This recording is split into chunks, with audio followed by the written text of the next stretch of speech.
What's up everybody, it's Stan Walker here and you are watching renownedforsound.com. So Stan, how are you? Very good. How's Sydney treating you today? It's good. I haven't been outside much. I've been either in a car travelling or in a different studio in a different office. Busy promo day. Busy, very busy. It's good though, I like being busy. Definitely.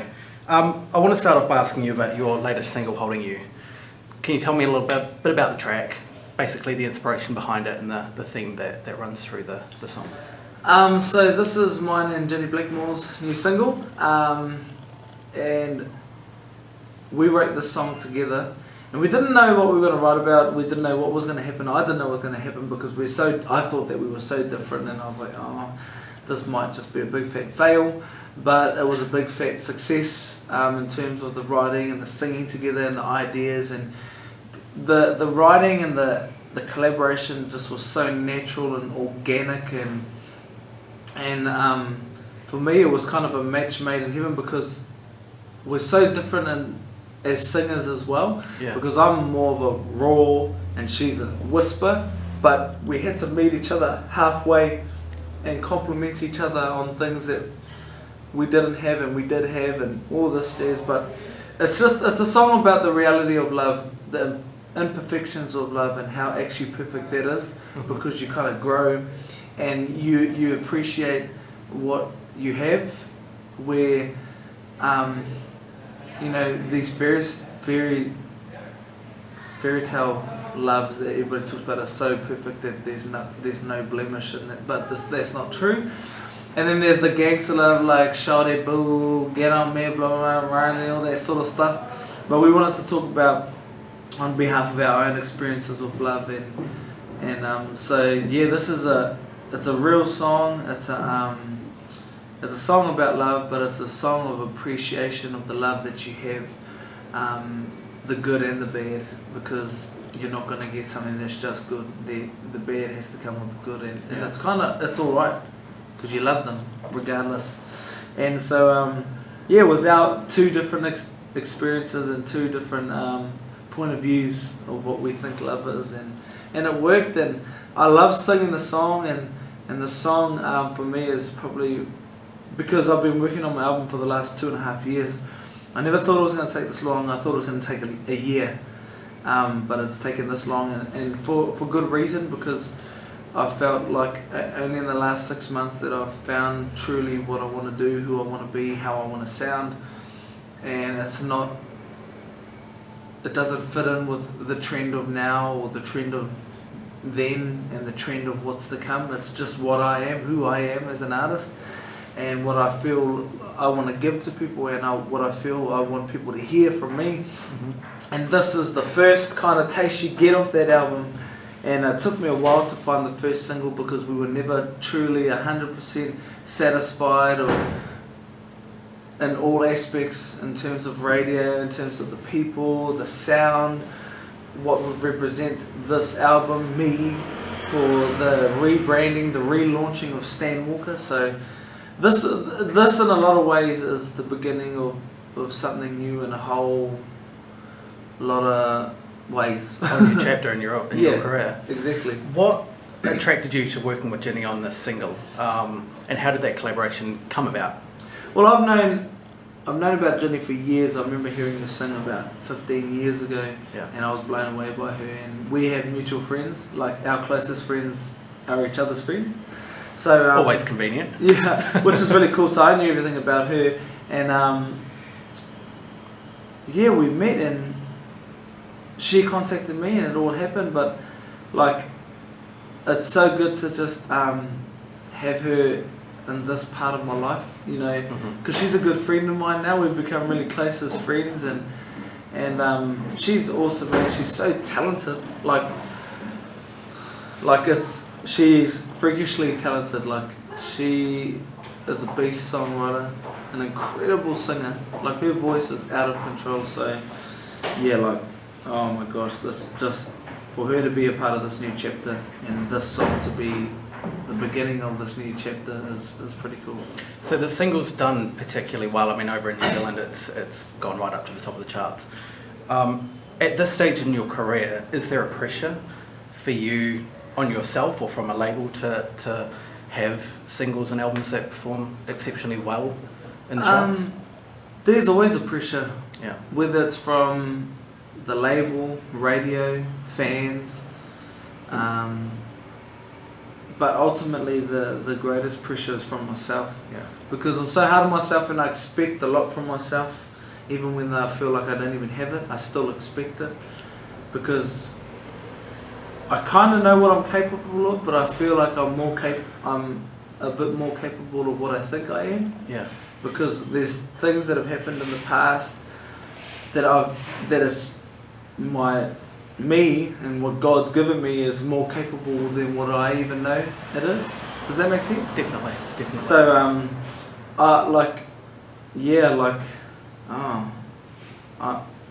just excited really, because I'm at the point where it's like, the pressure is my own. It's not from anybody else. So it's a good pressure to have, because it keeps me on my toes. So you were saying that the album's taken, so far it's taken around 2.5 years to create and to get out there. You've been busy in that time doing a whole lot of other stuff. You've been doing acting, you've been doing the reality shows. What's it like for you to have been a judge on the New Zealand version of the X Factor, being on the judges panel, putting your thoughts towards people who you were in their place at one point back in 2009 when you won Australian Idol? What's it like being on the other side of the table? It's interesting because you think it's going to be so easy to say something to somebody or give your opinion to somebody, but it's not. When they're in front of you and you know what they're feeling and you can see what they're feeling, you have to be fragile. You have to be gentle with them. You can't just say you suck, or you can't sing, you shouldn't be here. Because who am I to really say that? Even though we've given the title of judge, who actually gives me the right to say to somebody they can't sing? Yeah. So I have to take a lot of things into consideration, people's feelings, because if you say the wrong thing to the wrong person, man, they could do something so stupid. People are fragile, man. Especially people who come on these shows and people and their friends and family saying, oh, you're an amazing singer, but they actually cannot sing. So their hope is like, oh my gosh, but I can sing. How can you not say that? My family, my mum said that, my best friend said that. They said I'm amazing. They said I could win this show. When people are lying to them, it's like they're in a fragile state that they don't know what they're hearing, or they must be tone deaf or something. So, like, I had to be very gentle, and I did go around the bush a lot. But what people don't understand is that this is people's lives. That exactly are some people's lives. They're putting their self out there to the whole country. So you have to be gentle with them. You can't just come back with oh, I don't like you, I don't like your voice, you suck. That's a no from me. Sometimes you need to go around the bush so that you can let them down softly. And I never lied to them. I always told the truth, but I always said it in a way that let them down softly. Do you think being a contestant in the past on a reality show similar to X Factor prepared you for that role? Do you think that it also gave you a sense of sensitivity to delivering criticism? In terms of the mentoring, the mentoring bit where you're mentoring the acts, I felt like I had the upper hand because I knew what it was like. I had 11 other people that were with me, and plus every other person that was through the different rounds that I was with, that we talked about what was happening with us and how we felt about things. So I felt like I definitely had the upper hand in terms of mentoring them and preparing them for after the show, regardless of what happens. Yeah. So I learned a lot being on that show of how to be a manager, because you kind of manage these acts and what they wear, their staging, what the songs are, the arrangements, how to prepare them, for attacks and all that sort of stuff. Like, so you're managing people's lives. Going from that environment yourself and going from essentially obscurity into a world where everyone knows what you're doing, knows your name, knows who you are, how was that transition for you, going from such a structured environment into essentially doing it on your own and being out in the world releasing records? It's two different worlds. Do you find, were you prepared for that? Do you think? You're never prepared. Yeah. I don't think that people prepare you enough. Just words from somebody sometimes is not enough. Yeah. The mental, spiritual, physical preparation it needs to be thorough. Because man, you're basically getting chucked into a den of lions. The lions represent the reality of scrutiny, the politics, the sleepless nights, the sacrifice, the loneliness, your well-being, your health, everything. So the shows are so like, and don't get me wrong, I love the shows. They're entertaining, they're awesome, and I come from a show and I'm glad, I'm blessed, but they do not prepare you for the reality of the real world. And also failure and success. Those are lions as well, because success is, it's misguided, because people don't really know what success is. Yeah. Success really should be happiness, and that everything is in place and it's doing good, but it's happiness too, because if you're getting all this money and getting all this work and your face is everywhere, but you are losing yourself and your soul, and then how is that success to your life? But I just think that there's a big transition. There's hype, lights, and pats on the back with a little bit of judgment, and then there's real judgment. There's hate, there's scrutiny, there's sacrifice, there's loneliness, there's tiredness, there's faking. There's just so much, man. It's hard out. It's two different worlds. With, your main profession is you're a singer. Yeah. You're a musician. But through the platform of reality music shows, you've been given all these other opportunities. You've been in films, you've been a judge in the X Factor, and you've hosted award ceremonies. Did you ever think that being in that position back in 2009, that all of these other doors would open up? And is there anything that you haven't done so far that you would love to do? I had a vision. Two-pronged question for you there. I had a vision of what I wanted, and I feel like I've achieved everything. Yeah. But now I have a new vision of what I want, and I'm still yet to achieve everything. I never thought that it would happen. I just had a hope and a faith that it would happen. I just didn't realise that it was going to happen. So when it all happened, and while it's all happening and it's still yet to happen for the new things, I just honestly have to have a hope and a faith that I was sent to this position, and I was put in this position for a reason. I don't believe in chance or luck. I believe that everything has a purpose, and I'm blessed, man. I'm blessed to even have a voice. It started out as, I'm just the singer. Next minute, like you said, I'm acting, presenting, being ambassador, mentoring. Like me, my English was terrible when I first started out, and they said to me that I need to get speech therapy and all this sort of thing, and I was like, oh my gosh, are you serious? But I'm competitive, so that for me was a competition, and I was like, you are not going to win. I don't care if you think that I can't talk, I'm going to teach myself how to talk. So when I'm in interviews, I know how to talk properly, I know how to explain myself. You're doing exceptionally well now. Well, to an extent, but like I had to teach myself stuff. You need it, and like a lot of it, I still fake it. I still fake it until I really know what I'm doing. And I guess I'm always gonna, in some sort of way, gonna fake it until I really make it. I don't know what it is, what the end result is of you actually making it. I go, I'm happy. That's maybe I've achieved everything that I want to do, but there's still a lot of things for my new vision of what I see myself doing and see myself at. So talk to us about that vision. Where do you see yourself, say, the next 10 years? Is there anything in particular that you want to achieve? World domination. No, actually, you know what? I love to tour the world. Yeah. I'm still yet to do that, and I love to do more films, but overseas. I'd love to be living overseas, and my music being released all over the world. Are there plans for that? Do you know? Oh, there are plans for that. Yeah. Everything there's definitely plans for that. There's been plans for that. Even Gradual before. process. Yeah, it's a gradual process. Things do not happen overnight.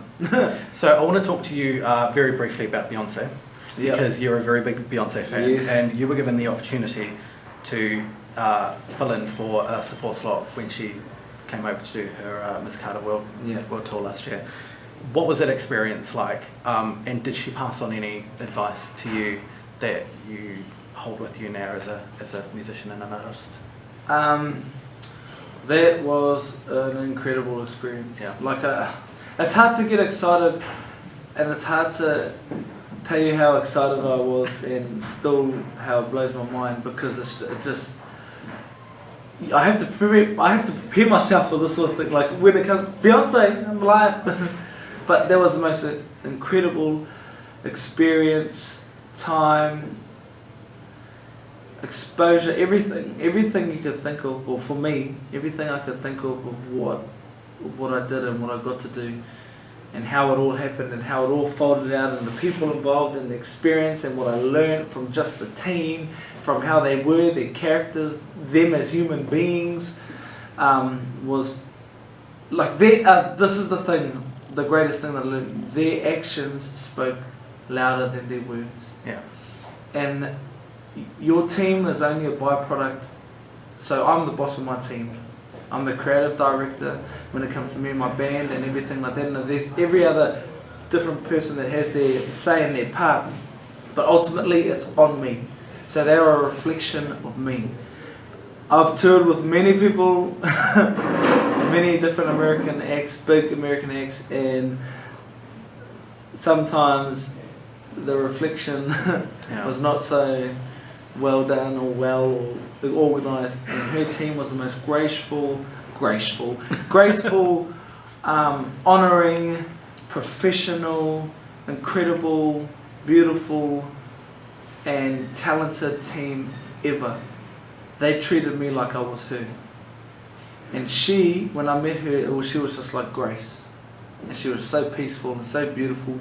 And she didn't say much, she just said that she hadn't heard a voice like mine. She goes, my voice was so beautiful. Wow. And she was blown away by my voice. That was enough.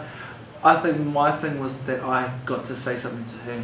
I got to thank her for everything that I am, because I've modelled my whole brand and artistry. You've been so influenced by Yeah. her.